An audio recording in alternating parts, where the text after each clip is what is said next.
The deepest, darkest secrets of his soul. Tonight you will meet a nationally known handwriting analyst who one day looked at the handwriting of her daughter's boyfriend. And that's when she saw the terrifying writing on the wall, if you will. Channel 4's Laurel Erickson is here now with more on that story. Laurel? Handwriting analyst Sheila Lowe says she has seen a lot of potential problems reflected in written words. But one day she saw a danger that almost scared her to death. She says she saw her daughter was in trouble and she couldn't help her. 911, what emergency are you reporting? Hey man, my next door neighbor just shot his girlfriend. I'm thinking of her running down those stairs and how terrified she must have been. I do picture the whole thing over and over, what it must have been. She took off. They were arguing. He just shot her. She's laying in front of my doorstep. He shot her 6 times, once in the head and 5 times in the body.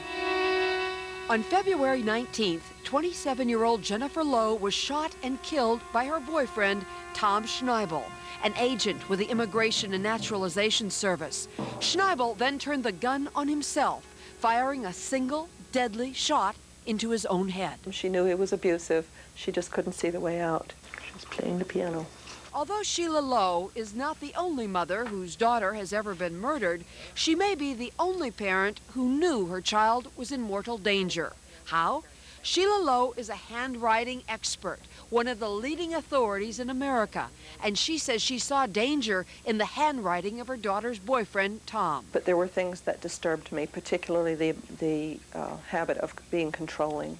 The heavy crossouts show the dogmatic personality, somebody who can't stand to be wrong. They have to have the last word. It's a red flag, a definite red flag.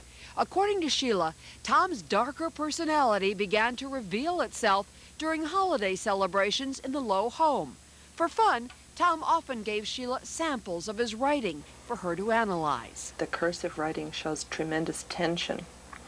And when we see unrelieved tension, we know that the person, when they finally explode, they do it big time. And he told us stories about road rage where he'd pull out his gun and threaten people with it, just for laughs. But laughter soon turned to tears on February 19th during yet one more early morning fight between a man and a frightened young woman. It's the night before it happened. She had called me and said, "I hate him. I don't want to be with him." And I said, "Well, pay attention to that. You know, don't stay there." But tragically, Jennifer did stay there.